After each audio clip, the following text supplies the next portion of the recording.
Assalamualaikum warahmatullahi wabarakatuh. Alhamdulillah wassalatu wassalamu ala Rasulillah Sayyidina wa Maulana Muhammad ibn Abdullah wa ala alihi wa sahbihi wa mawala. Subhanaka la ilma lana illa ma 'allamtana innaka antal alimul hakim. Rabbi shrah li sadri wa yassir li amri wahlul 'uqdatam min lisani yafqahu qawli wahdi qalbi wa saddid lisani bihaqqi sayyidi wa habibi Muhammadin sallallahu alaihi wasallam. Masya Allah, pada kesempatan kali ini alhamdulillah kita bersama para teman-teman yang sudah hadir, juga teristimewa kepada tamu kita Al-Ustadz Rubianto Ibrahim.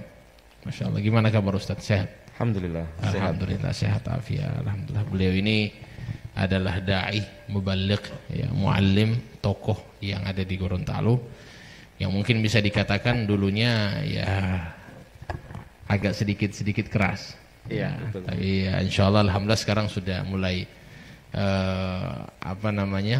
mengikuti belajar sehingga beliau alhamdulillah menemukan jalan yang insya Allah menurut beliau ya, dan ini termasuk daripada sawadul a'dham ya, sawadul a'dham, kebanyakan dari para ulama ambil jalannya, yaitu jalan ahlu sunnati wal jamaah. Ya Ustadz, ini saya ingin bincang-bincang sama antum. Ini bincang-bincang sebenarnya sederhana saja. Ya, anak kenal antum mungkin ya tidak terlalu lama, tapi lumayan lama juga sudah kenal antum ketika balik dari Yaman.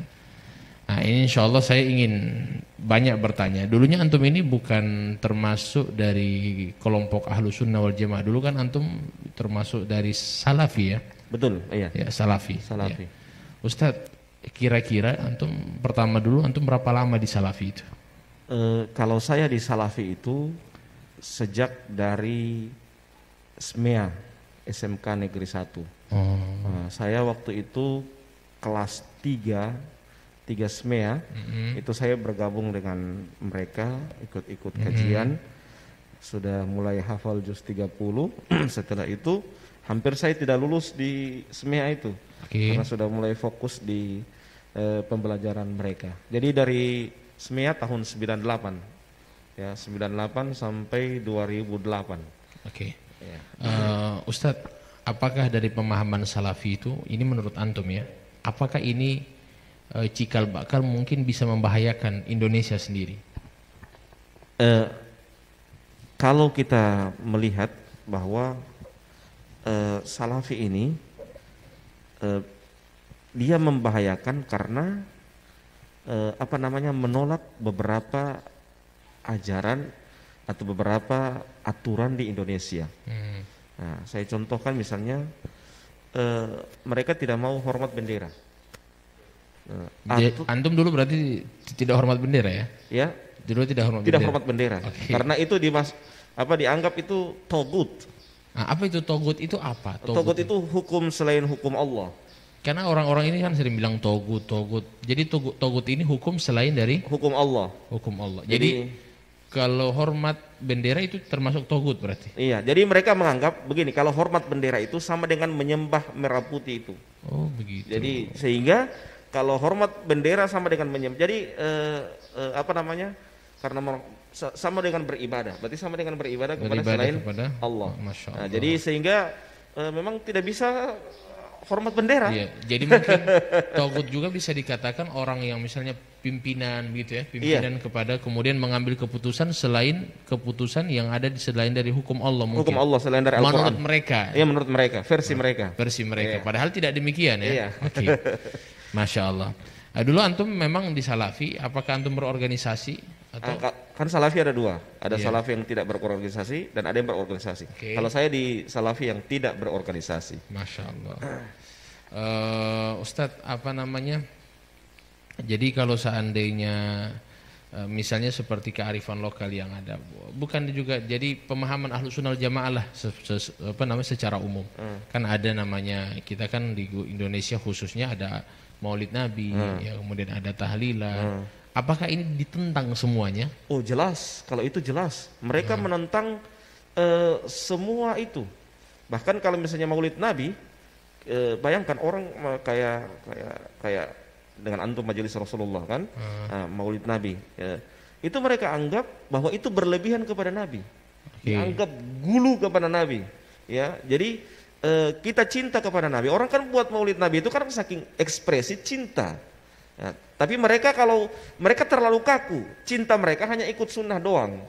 Nah, itu kekakuan mereka. Jadi sebenarnya cinta itu dengan kita merayakan Maulid Nabi itu salah satu bentuk kecintaan. Kenapa sih?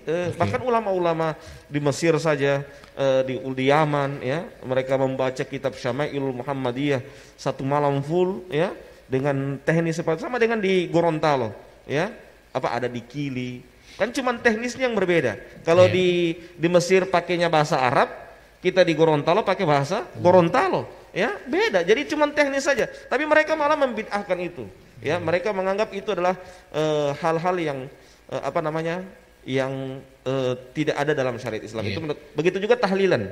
Tahlilan mereka anggap itu bukan dari syariat Islam karena mereka bilang hak kepada mayat itu cuma memandikan, mengkafani, menguburkan, menyolati. Ya, itu saja. Jadi mereka bilang kalau misalnya tambah dengan mentahlilalkan itu tidak dianggap bagian daripada hal itu. Itu kan hukum yang dibahas ini masuk bab ihdas sawab, memberikan hadiah pahala kepada si mayit. Padahal mengirim pahala. Iya. Jadi Ustadz kan ini pemahaman Salafi Wahabi, ini saya tahu. Wallahu a'lam, mungkin antum lebih tahu lah. Kan mengkafirkan ada membid'ahkan, ya, mengatakan saudara muslim itu syirik atau musyrik lah. Musyrik ini orang menyekutukan Allah dengan sesuatu, ya, selain Allah. Nah, ini kalau menurut saya ini kan ketika sudah dibilang kafir, ya, apakah menurut antum juga sama? Kan kafir, berarti sudah kafir, berarti sudah ini sudah bukan saudara saya berarti. Karena sudah kafir dia. Ya, apakah itu juga bisa membahayakan? Karena mungkin antum pernah dengar, pertama itu kan tafkir. Ya, tafkir itu adalah pemikiran. Kemudian setelah itu takfir, mengkafirkan. Kemudian tafjir, pemboman. Ya kan? Jadi ini mungkin ya step by step, ya. Satu persatu. Artinya kita mungkin, karena memang beberapa kitab, Ustadz minta maaf ya, seperti di Yaman itu kan ada namanya Kitabut Tauhid. Itu yang kami pelajari, itu yang kami lihat, Kitabut Tauhid ini dipelajari sama ISIS yang ada di Yaman. Masya Allah. Dipelajari sama Al-Qaeda yang ada di Yaman. Sama juga dengan dan antum mungkin pelajari juga kitab itu kan? Iya, pernah. Ustadz pelajari kitab itu. Kira-kira kitab itu yang dipelajari oleh antum dulu, ya, itu ada enggak mengkafirkan orang dalam kitab tauhid itu, mensyirikkan orang? Ada. Jadi kemungkinan besar, ya, ketika mereka ISIS pelajari kitab itu, mereka langsung berpikir, ini kafir, bunuh sudah, darahnya halal kalau begitu. Ini kira-kira menurut antum bisa membahayakan memang? Antum dulu ketika lihat kayak kita begini, antum benci enggak? Oh iya, itu yang saya ingin mau ungkap, ya. Mohon maaf, Habib. Dulu ini Habib ini saya anggap ini ahlul bid'ah semua, Pak. Pembawa syirik, pembawa ajaran, mohon maaf ya. Dan alhamdulillah saya kadang itu kalau melihat kilas balik dulu kadang saya menangis dan kadang saya juga tertawa, ya, agak lucu memang. Karena apa? Karena saya anggap dulu itu memang namanya juga didoktrin, dogmatis, ya. Jadi ditanamkan bahwa para habib itu maunya bawa foto-foto habib untuk dipampang di rumah, untuk dihormati, sehingga bawa khurafat, bawa kesyirikan. Saya ketika ketemu sama Habib Salim, ya, Masya Allah, dialognya lebih amanah Habib Salim dibanding mereka, ya. Saya contohkan misalnya ada beberapa masalah, saya contohkan, walaupun Habib Salim tidak sepemahaman itu, Habib Salim paparkan sama saya. Walaupun itu bukan pemahaman Habib Salim, itu menunjukkan bahwasanya Habib Salim ini orang yang amanah dalam menyampaikan, sekalipun itu bukan pemahaman beliau, tetapi beliau sampaikan. Tapi kalau mereka tidak, yang mereka sampaikan hanya pemahaman mereka. Ketika yang berbeda dengan mereka tidak sampaikan. Ini kan tidak amanah. Ya, itulah sehingga sangat membahayakan. Mereka mendoktrin anak buahnya, orang yang berbeda. Jangankan dulu orang yang berbeda saja sudah dianggap itu syubhat. Syubhat itu hal yang mengkhawatirkan. ciri-ciri, ada cikal bakal menjadi orang sesat. Nah, kalau sudah agak naik sedikit tingkat kebenciannya, ya, maka sudah dihukumi bahwa orang ini ahlul bid'ah, tidak layak duduk dengannya, tidak layak bersanding begini, taklim sama-sama, tidak layak makan bersama, tidak layak tidur bersama, ya. Kemudian kalau sudah saya misalnya ziarah kubur sama-sama dengan Habib Salim, sudah dianggap pencinta kubur lah, jadi kuburiyun, ya. Sehingga dianggap penyembah kubur lah. Kalau sudah dianggap penyembah kubur berarti sudah sama dengan musyrik, ya, seperti itu. Ya, itulah kenapa sampai, dan alhamdulillah, dan memang di sana sebelumnya itu memang saya lihat analisa dan nalar itu mati, ya, sehingga ketika apa yang disampaikan oleh guru ditelan mentah-mentah, ya. Karena apa? Guru kan membungkus bahwa itu mereka punya dalil, bahwa dengan dalil. Jadi dalil mentah yang mereka keluarkan, kita sebagai murid sami'na wa ata'na. Analisanya tidak jalan, mati semuanya analisanya. Nalarnya juga tidak jalan, mati semuanya. Jadi seakan-akan guru ini seperti nabi yang tidak boleh dikritisi perkataannya, ya. Sehingga seperti itulah. Jadi ketika saya mulai diskusi, ya, itulah mulai saya sudah termasuk ketemu dengan Habib Salim. Itu alhamdulillah sudah mulai terbuka cara pandang saya, dan sudah mulai menganalisa, pulang di rumah juga mulai menganalisa. Ternyata orang-orang yang selama ini yang saya tuduh ahlul bid'ah, yang saya tuduh tukang mengajarkan kesyirikan kepada saya, ya, ternyata mereka lebih ilmiah dan lebih amanah dibanding mereka. Nah, Masya Allah, luar biasa, berapi-api ini kayaknya ini beliau. Ya, jadi memang Ustadz, kira-kira mungkin doktrin-doktrin yang mereka lakukan itu apa saja? Antum kan tahu kan bagaimana mereka, antum ketika hadir di halaku, sehingga para murid itu, para orang-orang yang hadir di majelis taklim mereka itu, kalau melihat kami tidak ada senyum. Bagaimana mereka itu mendoktrin sampai sedemikian gitu loh. Begini, kenapa mereka tidak ada senyum? Mereka pakai hadisnya Ka'ab bin Malik yang meninggalkan perang Tabuk. Oke. Ya, diboikot orangnya ya. Diboikot orangnya karena meninggalkan perang Tabuk. Jadi mereka mengkiaskan bahwa ini ahlul bid'ah sama dengan orang yang meninggalkan perang Tabuk. Jangan diajak bicara, jangan disalami, ya. Dan bahkan mereka pakai perkataannya siapa namanya? Fudail bin Iyad. Barang siapa yang membantu ahlul bid'ah, berarti dia sama dengan membantu menghancurkan Islam, ya. Ada beberapa perkataan itu yang jadi cara doktrin mereka mungkin barangkali ketika hadir di halakum, mereka tidak mau murid-murid yang hadir itu hadir di majelis lain, ya. Iya, gitu. Tidak bisa hadir ya? Di majelis lain. Jadi kalau hadir di majelis lain sudah mulai disitulah saya mulai dicurigai seperti itu. Saya mulai diboikot, saya mulai tidak diajak bicara, tapi saya tetap datang. Gimana kabar? Sekalipun mereka, saya memang sudah rasa bahwa mereka itu sudah tidak lagi dengan saya. Tapi saya, namanya juga ukhuwah, tetap saya jalin. Masya Allah, itulah bedanya. Ya, kita diajarkan di sini. Ya, saya di NU diajarkan bagaimana ukhuwah dengan baik di majelis Rasulullah, bagaimana juga ukhuwah diajarkan dengan baik. Ya, itulah sehingga tidak pernah ada kebencian kepada mereka. Sekalipun mereka benci sama saya karena saya sudah dicap ahlul bid'ah. Kadang mereka tanya sama saya, Ustadz bagaimana hukum ini? Saya tanya balik. Ente bisa terima anak punya jawaban karena anak ini di mata antum sudah ahlul bid'ah. Jadi seperti itu. Oke, mungkin ada pertanyaan sampai. Ya, terima kasih. Dari penyampaian tadi sangat menarik ya, dari perjalanannya Pak Ustadz Robi. Mungkin pertanyaan saya lebih ke dalam ini mengenai gimana langkah-langkah Ustadz dalam menangani radikal di Gorontalo sendiri. Iya.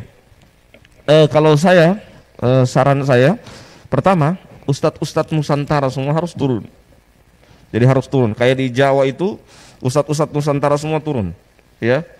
Jadi dan orang-orang yang berwatak-watak radikal seperti itu tidak bisa dikasih tempat di organisasi-organisasi resmi.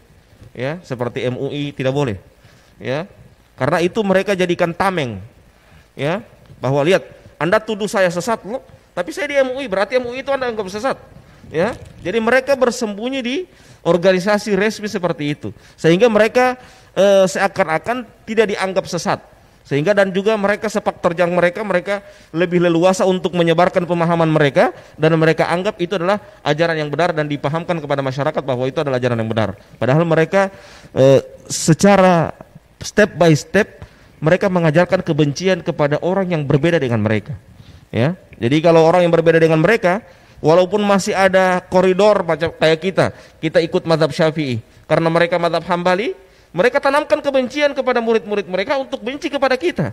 Kita ikut mazhab Syafi'i, ya. Jadi seperti hanya beda mazhab saja, mereka tanamkan kebencian. Apalagi kalau masalah yang sudah berbicara Asy'ariyah, ya, masalah akidah, pemahaman. Jadi mereka sudah tidak bisa menerima lagi. Masalah saja mazhab mereka tolak, apalagi masalah yang lebih tinggi dari itu.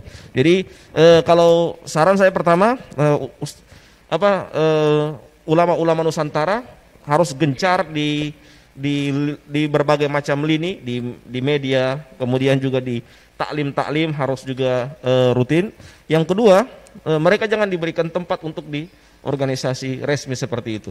Yang ketiga, memang harus di cara bertanyanya, melihat radikalisme atau tidak, kita tanya bagaimana hukum Anda, menurut Anda tentang Maulid Nabi. Kayak Habib Salim tanya sama saya, bagaimana hukum menurut Anda tahlilan? Bagaimana hukum menurut Anda perayaan Isra dan Mi'raj? Kalau mereka bilang itu bid'ah, itu radikalisme, ya. Itu bibit-bibit radikalisme. Karena apa?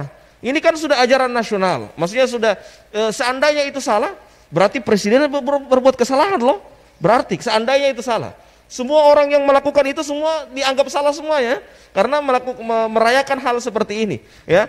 Bukan cuman di Indonesia, ulama Saudi, ulama Yaman, ulama Mesir, ulama Yaman dianggap salah semuanya merayakan hal itu. Ya, bayangkan mereka sudah menanamkan kebencian kepada muridnya untuk benci kepada ulama-ulama besar, ya, ulama-ulama yang lebih paham sama dari mereka tanamkan kebencian kepada murid-murid mereka. Jadi itu agar menangkal radikalisme di Gorontalo secara khusus dan di Indonesia secara umum, dan paham radikalisme itu versi mereka dan versi kita beda. Kalau versi mereka radikalisme itu nanti bom-boman itu baru kemudian dianggap radikalisme. Nanti sudah bom, ya, nanti sudah meledak baru itu dianggap radikalisme. Tapi mereka radikalisme mereka tipis-tipis dari awal, ya. Tidak mau hormat bendera, tidak mau tidak mau pergi ke tahlilan, ya, tidak mau merayakan Maulid Nabi, tidak mau merayakan Isra dan Mi'raj, ya, semua ajaran-ajaran seperti itu. Muslim kafir, ya, muslim kafir, ya, caci maki, ya. Jadi memboikot saudaranya yang tidak semajelis dengan mereka, ya, dianggap ahlul bid'ah. Misalnya Habib Salim, ketua majelis Rasulullah Provinsi Gorontalo, dianggap dedengkot ahlul bid'ah karena apa? Karena kaptennya majelis Rasulullah, ya. Jadi seperti itu. Jadi dan mereka, cara sikap mereka cara pandang mereka kepada orang-orang yang seperti ini tidak ada senyum, ya. Lisan mereka keluar ayat-ayat Al-Quran, tapi hati mereka busuk, memberikan kebencian kepada kaum muslimin. Sama dengan orang-orang Khawarij di zaman dahulu, bacaan Quran mereka kalah dengan sahabat, ya. Tapi kata Nabi apa? Yamruquna minad din kama yamruqus sahmi minar ramiyah. Mereka keluar dari agama seperti keluarnya anak panah dari busurnya, ya. Jadi mereka bacaan, coba lihat orang-orang Khawarij di zaman dahulu itu, bacaan Quran mereka itu bagus. Sama dengan mereka. Coba lihat kalau mereka ceramah, dalil. Tapi setelah itu prakteknya apa? Mereka benci kepada orang yang berbeda dengan mereka. La ilaha illallah. Ini sangat berbahaya dengan pemahaman seperti ini. Masya Allah. Luar biasa, semakin lama semakin hangat kayaknya perbincangan. Jadi alhamdulillah kita sudah dapat banyak ilmu dari beliau yang insya Allah mudah-mudahan negeri kita ini dijaga oleh Allah Subhanahu Wa Taala dari pemahaman-pemahaman seperti itu, Ustaz. Karena memang khawatirnya begitu, yang paling dikhawatirkan itu anak-anak muda. Anak muda ketika didoktrin benci kepada saudara muslim, ya kan, mereka kan belum tahu apa-apa. Di situ ada satu perkataan ulama, manittasa'a ilmuhu qalla inkaruhu. Jadi semakin luas ilmunya seseorang, semakin sedikit ingkarnya sama orang lain. mereka itu saja ketika hadir di majelis ta'lim mereka suruh fokus jangan ke majelis ta'lim lain. Tidak boleh. Kalau kalian ke sana berarti kalian sudah ikut dengan ahli bidah. Jadi cuma sama mereka-mereka. Jadi yang diajarkan ilmu-ilmu itu saja. Nah, ketika diajarkan ilmu itu saja mereka punya pemahaman tidak terbuka, didoktrin harus begini, harus begini. Nah, akhirnya ini yang menjadikan ya mungkin ya kepemahaman yang demikian juga bisa jadi. Ya kan, kepemahaman sampai minta maaf, sampai bisa benci saudara muslim, sudah halal darah, ya sudah dibunuh. Khawatirnya sampai terjadi bom bunuh diri, ya mungkin dari situ semua. Di situ saya sampaikan tadi, ISIS itu kan begitu juga. Ya Kitabut Tauhid dipelajari sama ISIS. Al-Qaeda mempelajari juga itu kitabnya. Ya kan? Jadi bayangkan mereka ini kita tahu bersama main bunuh. Ya dari mana? Ya dari Kitabut Tauhid yang dipelajari. Ya kita mungkin mungkin banyak yang bilang, "Oh, ini beda ustadz. Kalau di sana begitu dia punya ustadz kasar, radikal, tapi di Indonesia aman-aman." Oh iya, di Indonesia memang aman-aman, cuma di situ sudah ada Tapi mereka malu-malu, bukan aman-aman. Nah itu bahaya. Jadi oleh karena itu memang mungkin insya Allah antum-antum seperti Ustadz, seperti antum insya Allah lebih lagi hadir di masjid-masjid, ya berikan pemahaman. Karena kalau orang tua itu saya rasa tidak perlu dipahamkan lagi. Karena orang tua itu sudah dibekali dari kecil. Yang bahaya itu anak-anak muda yang kosong, tidak punya pemahaman agama, tidak didoktrin dari orang tuanya, sehingga ketika sudah besar ya bisa terikut dengan ajaran mereka. Seperti itu kira-kira. Mungkin ada pertanyaan? Silakan. Ya, terima kasih. Setelah saya mendengar tadi penjelasan dari Pak Ustadz, bahwa Pak Ustadz selama di Wahabi ini sekitar kurang lebih 10 tahun. Jadi pertanyaan saya di sini, kira-kira apa tujuan utama daripada mereka Wahabi ke Indonesia, khususnya ke Gorontalo? Itu tujuan utama. Kemudian dalam penyebaran ini membutuhkan dana. Kira-kira dananya ini dari mana saja, Pak? Terima kasih, Pak Ustadz. Kalau target mereka itu pertama, target mereka itu mereka mencari massa dengan sebanyak-banyaknya. Jadi mereka membuat taklim di mana-mana. Setelah mereka membuat taklim di mana-mana, ya mereka sudah mulai banyak massa. Bahkan mereka kadang di kepolisian juga ada, ya ada namanya PCS, Polri Cinta Sunnah, ya itu organisasi mereka. Polri Cinta Sunnah. Itu di situ ada orang-orang mereka dan ustadz-ustadz mereka di apa namanya pembinanya di dalam, ya PCS, ya dan setelah itu target mereka masuk ke organisasi-organisasi resmi supaya dianggap legal, ya seperti MUI, ya mereka mulai masuk di situ. Nah setelah itu baru kemudian di samping itu mereka dapat gaji dari dari luar negeri. Mereka dapat gaji kurang lebih 20 juta satu bulan, ya 20 juta satu bulan, iya per orang, per dai-nya mereka. Iya jadi ada per provinsi, satu provinsi itu satu orang, ya satu orang dapat gaji dan itu mereka dievaluasi, ya dan kalau di NU yang dari Timur Tengah itu cuman organisasinya namanya Robito, ya, itu NU punya, ya itu muassasah. Tapi kalau mereka selain dari Robito, jadi selain dari Robito ada beberapa yayasan itu yang mendanai mereka. Jadi jangan heran ada TV-TV mereka tanpa iklan semakin hari semakin besar, ya. Sekolah-sekolah mereka tanpa bantuan tiba-tiba langsung besar. Dari mana dana seperti itu? Jadi mereka punya dana memang demikian dan sering tiap tahun kadangkala ada orang-orang yang dari luar negeri mereka undang, lihat tanah ini, lihat tanah ini dan itu tiba-tiba langsung ada pembangunan yang bertingkat-tingkat dan juga alat juga kamera yang cukup besar, ya. Dan lebih tinggi kualitasnya dari Indonesia karena memang mereka sudah diberikan bantuan seperti itu. Saya kemarin ditawarkan beberapa 10 tahun yang lalu ya, ditawarkan bagaimana Ustadz Robi kalau antum mau kami belikan kamera dan nanti bawa ke Gorontalo untuk dakwah di sana. Ya, tapi saat itu saya bicarakan sama istri saya, sehingga istri saya tidak setuju karena sudah ada sudah tercium bahwa itu adalah doktrin, termasuk doktrin untuk mengajak saya untuk agar jangan terlepas dari mereka. Ya, jangan terlepas dari mereka. Dan alhamdulillah setelah itu saya setelah itu saya dengan bertambahnya tahun saya masuk ke grup Bahsul Masail NU. Di situ mulai cakrawala saya mulai terbuka. Ya, di samping itu juga saya ketemu dengan orang-orang Gorontalo, termasuk Habib Salim, ya, diskusi, ya, termasuk juga ada teman saya yang di Jawa yang pernah juga duet sama Habib Salim, namanya Ustadz Zulfikar Harun, ya.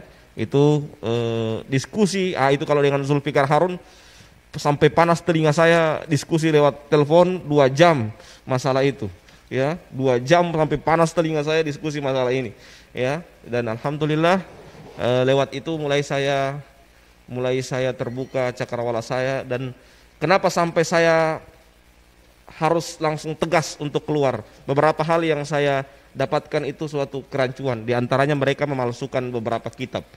Ya, mereka memalsukan. Bayangkan, ada di situ di kitab itu bab ziarah kubrin Nabi. Mereka hapus itu kubri. Jadi bab ziarah Nabi.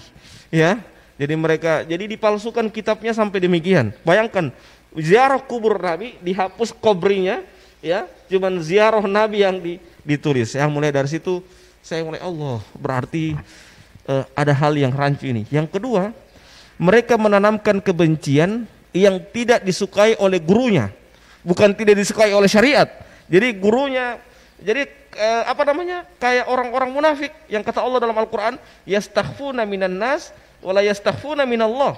Ya, mereka hanya takut sama guru mereka, tapi tidak takut kepada Allah. Ya, jadi seperti itu. Harusnya kan kalau dalam Islam itu apa yang dilarang oleh Allah itu yang kita takut.